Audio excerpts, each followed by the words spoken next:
Hello everyone.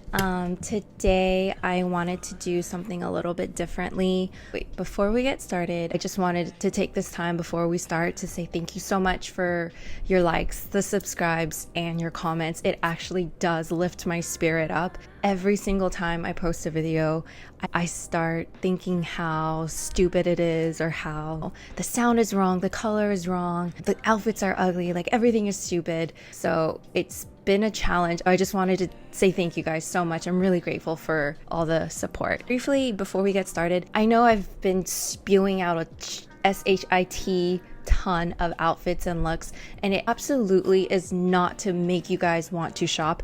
I link it in case if you're lazy like me and you just want to buy something and you're like, oh, I needed that in my closet, that's a good idea, whatever. So with that said, I'm gonna hella edit all of that out. Let's go ahead and get started. I outlined 6 tips for you before you go out there. Let's say you're starting from scratch. Okay, so starting with tip number 1, it is all about picking the right color.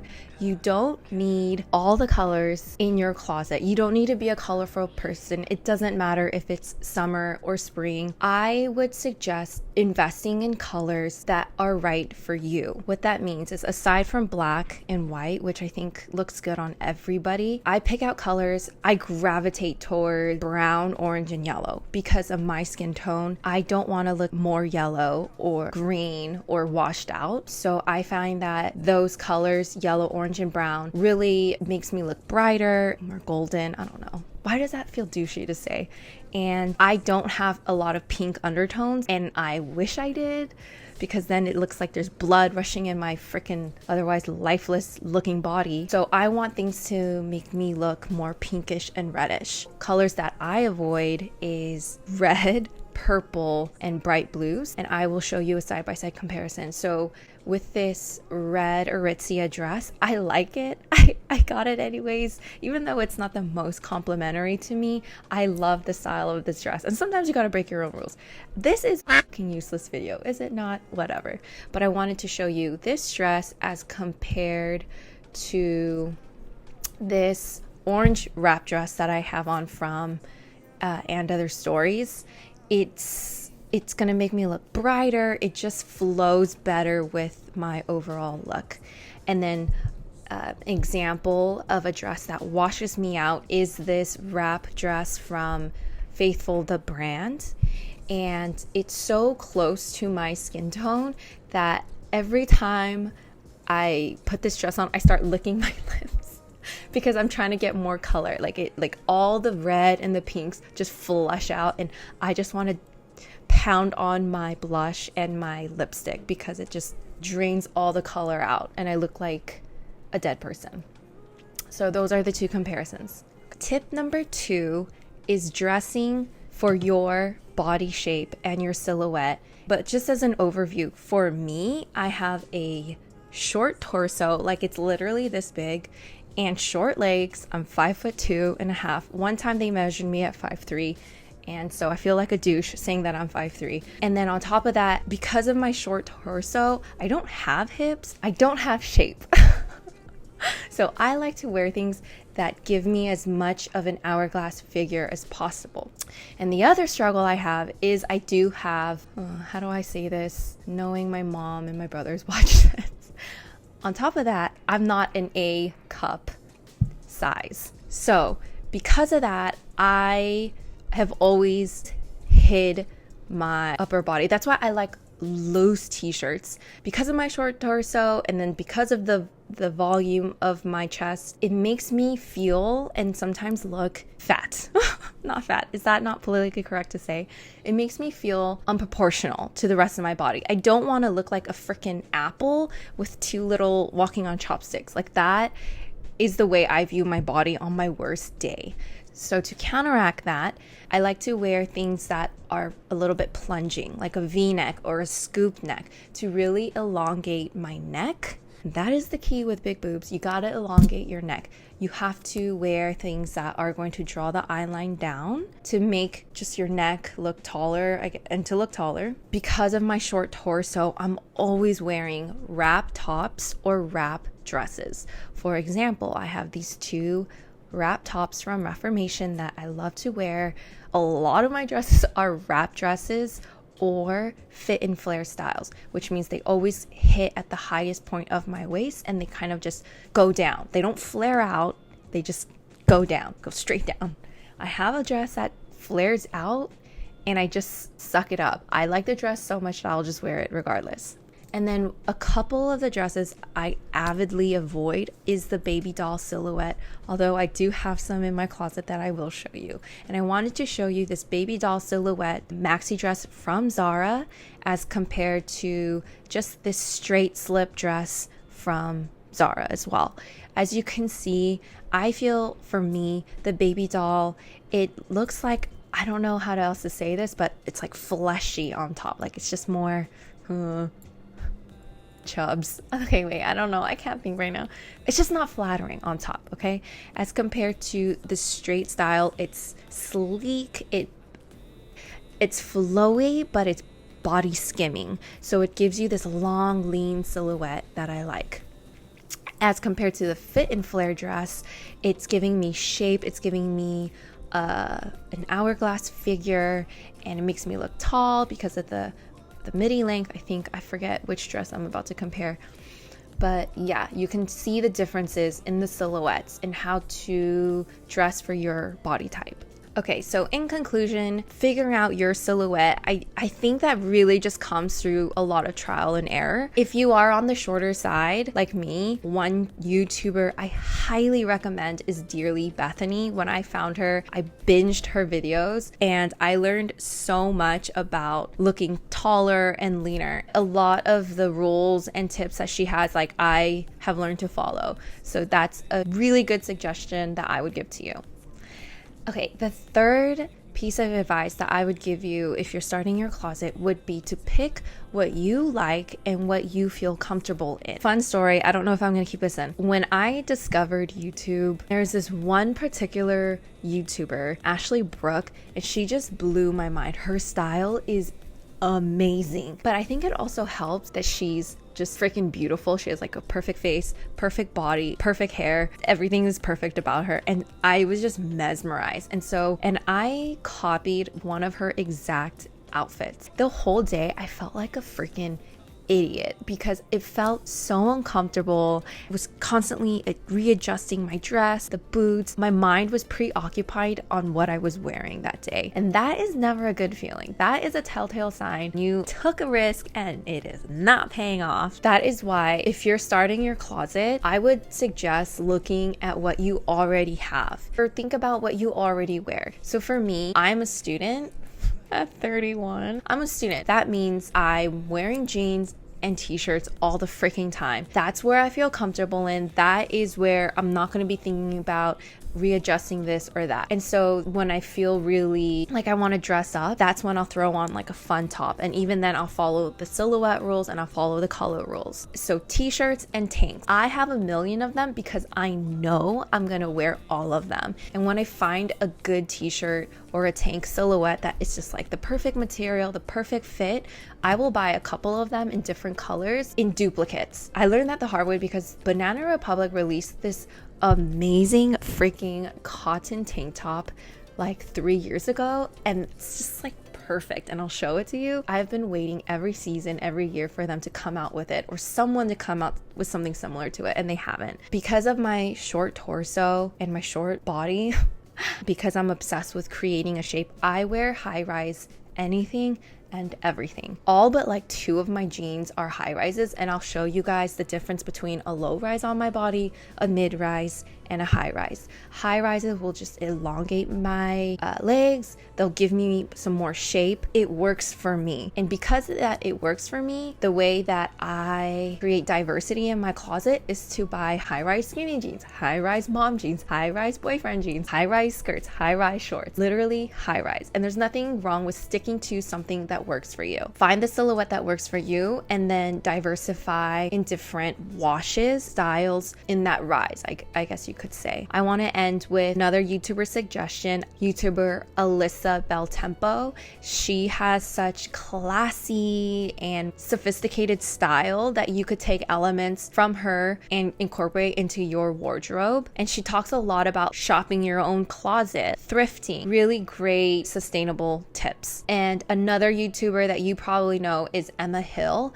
I love her style. Very sophisticated, basic style. She has a really great mix of save and splurge items. She shops at both ends of the spectrum, which I really like. Tip number 4, I definitely want to make a more in-depth video on this, but it is about the material. So as you're starting to build your closet, I would really recommend getting better material items, and it doesn't mean you have to spend more money. For example, I have this dress that's 100% rayon from Forever 21 that I got for 20 bucks that I freaking love, and I got this dress that retails for about $50 to $80. Same material, same silhouette, but I actually got this off of Poshmark, which I'll get into later. Get items, materials such as 100% cotton, rayon, cupro, tencel, linen, and I know there's a couple other ones. The fabric's gonna last longer, it's gonna wash better, and it just looks more expensive without having to spend more money.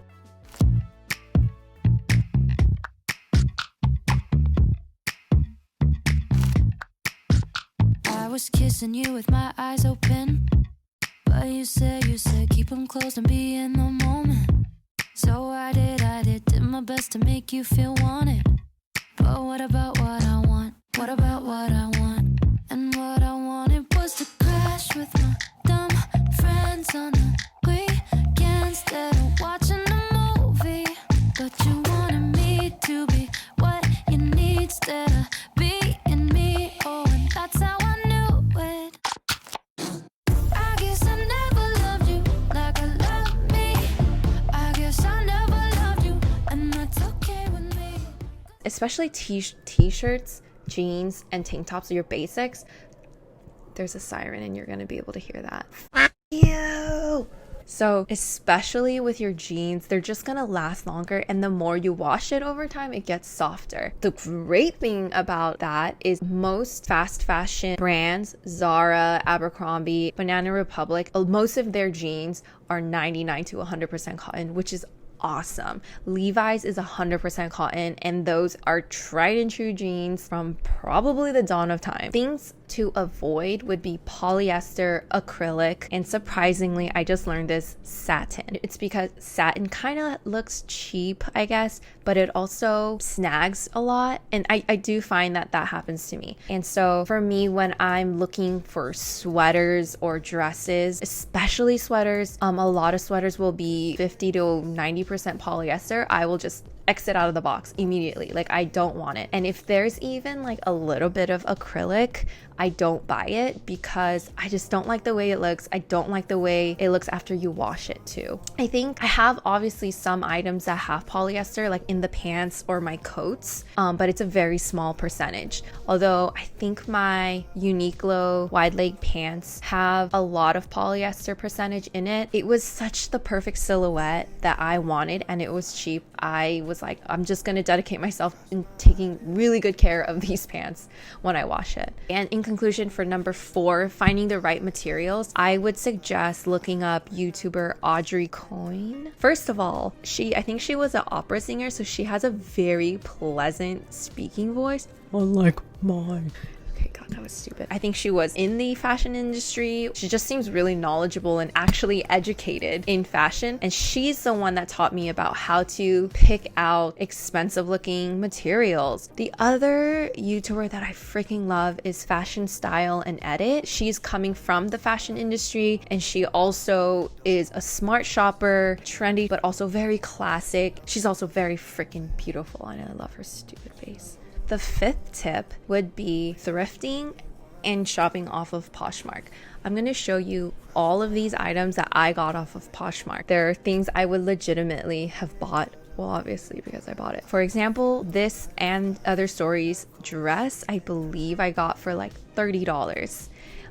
This And Other Stories sweater I got for $30, and it has great quality, great sizing, and I know it's gonna last in my closet a long time, and I didn't pay $50 to $100 for it. I got my favorite Zara blazer I've wanted for so long. I actually got an H&M blazer that looks similar to it just to get my fix, and then like a couple weeks later I found it on Poshmark. And then this Zara dress, I remember seeing it last season or last year, and I couldn't get it because I felt like I had too many white dresses, and then I saw it on Poshmark and I got it for like $10, and I was like, yes, I'm not gonna get it for 50, but I will get it for 10. And of course, my 2 Free People dresses I got for maybe around $35. Yeah, I mean, it's a really great way to shop sustainably, even though it's fast fashion. It's discounted prices. I find really good finds on there, and especially if you are following big YouTubers or Instagram bloggers, follow them on Poshmark, and a lot of their clothes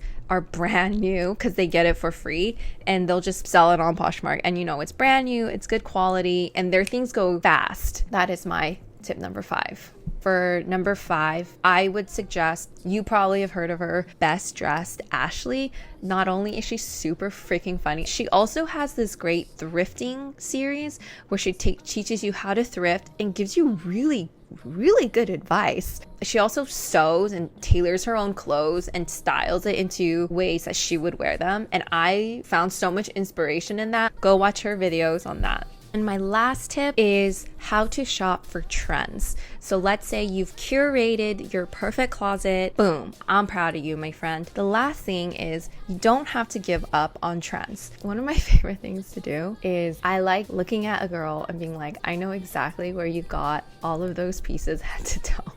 I know that's weird, and it just speaks to my shopping problem, but I just like knowing.